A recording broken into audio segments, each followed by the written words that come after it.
1000 साल के बाद 1000 साल के बाद आपको यह अपॉर्चुनिटी मिली है कि इस देश में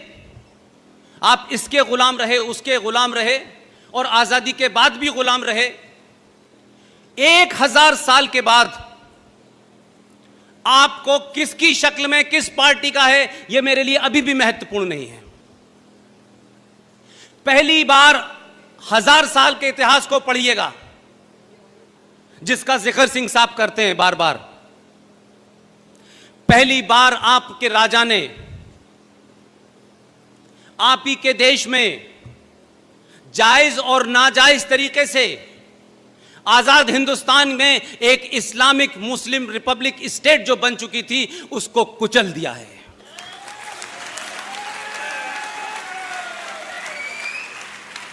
जो लोग कह रहे हैं कि कुछ होगा,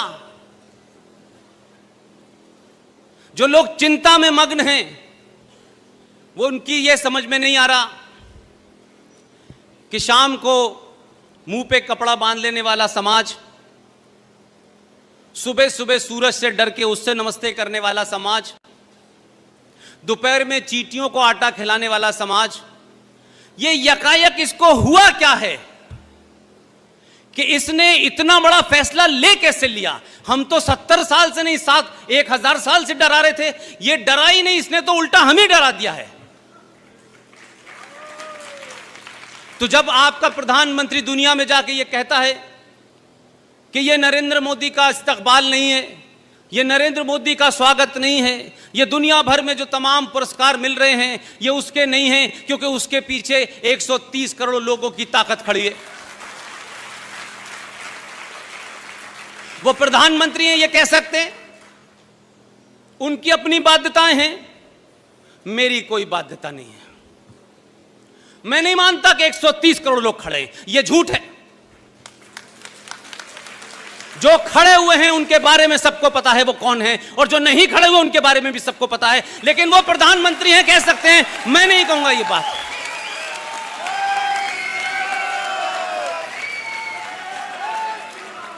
मैं इस 1000 साल के बाद आने वाली इस घटना को छोटा नहीं करना चाहता, इस पे सेकुलरिज्म का मुलम्मा नहीं चढ़ाना चाहता, सबके विश्वास का मुलम्मा नहीं चढ़ाना चाहता, क्योंकि मैं सरकार में नहीं हूं भाई। यह शुद्ध रूप से इस देश के उन राष्ट्रवादियों की ताकत थी जिन्होंने आपको सत्ता में सड़क बनाने के लिए नहीं भेजा था, इसको आपको इसलिए भेजा था आप जाएं, आप सत्ता में बैठें, देश चलाएं। देश तो 70 साल से भी चल रहा था, आपको पहली बार इसलिए भेजा था इस देश के लोगों ने कि आप राष्ट्र को बचाएं, इस देश के समाज को बचाएं, संस्कृति को बचाएं, सनातन संस्कृति को बचाएं, इस देश की सभ्यता को बचाएं, यह काम करने के लिए भेजा था। और मुझे लगता है कि उसने 70 दिन में इस बात का परिचय दे दिया कि मैं यही करने आया हूं।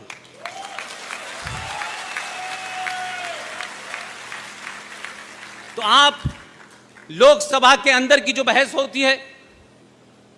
लोगों ने मुझसे कहा कि यह क्या पुष्पेन मसला है कि जो तुम बरेली में बोल रहे हो, जो अहमदाबाद में बोल रहे हो, वो कुछ सुनी सुनी सी भाषा लोकसभा में नजर आ रही है। मैंने कहा भाषा की चिंता मुझे ज्यादा नहीं है, मुझे तो एक्शन भी वही नजर आ रहा है। तो ये जो बदलाव है, ये बदलाव इसलिए नहीं है, ये बदलाव इसलिए है कि इस बार उन सबको पता है कि जो जो वादा किया है वो पहले हमारा पूरा होना चाहिए, बाद में किसी का होगा। लिहाजा जम्मू कश्मीर का मामला समाप्त हो चुका है। यह बात अलग है कि इस देश के नेताओं की और इस समाज की मेमोरी बड़ी शॉर्ट है, इसलिए लोग आपके सामने झूठ बोलते हैं और आप काउंटर नहीं कर पाते। जिन लोगों को आज यह कहा जा रहा है, पूरे देश में एक वर्ग तैयार हो गया है, वो बार बार यह कहता है कि देखिए उन विचारों के पास इंटरनेट नहीं है। जो लोग इंटरनेट की चिंता कर रहे हैं, जो उनकी आजादी की बात की चिंता कर रहे हैं, जो इस बात की चिंता कर रहे हैं कि बकरा ईद में बकरा नहीं है, काटेंगे क्या, क्योंकि अब कट चुके, अब काटने के लिए कुछ बचा ही नहीं है। मैं उनसे एक बात, सीरियस बात पूछना चाहता हूं, क्या इस समाज के तमाम लिबरल लोगों ने, क्या इस समाज के तमाम वो लोगों ने जो आज चिंता कर रहे हैं फ्रीडम ऑफ एक्सप्रेशन की, जो इस बात की चिंता कर रहे हैं कि जम्मू कश्मीर में कर्फ्यू लगा हुआ है, वहां के लोगों को आजादी नहीं है, यहां से लेके वहां तक जा रहे हैं, जहाजों पे डेलीगेशन जा रहे हैं। मैं 2 घटना इसी हिंदुस्तान की और अपने दौर की बताता हूं, आप सब लोग मुझसे सीनियर होंगे, आपको भी पता होगा।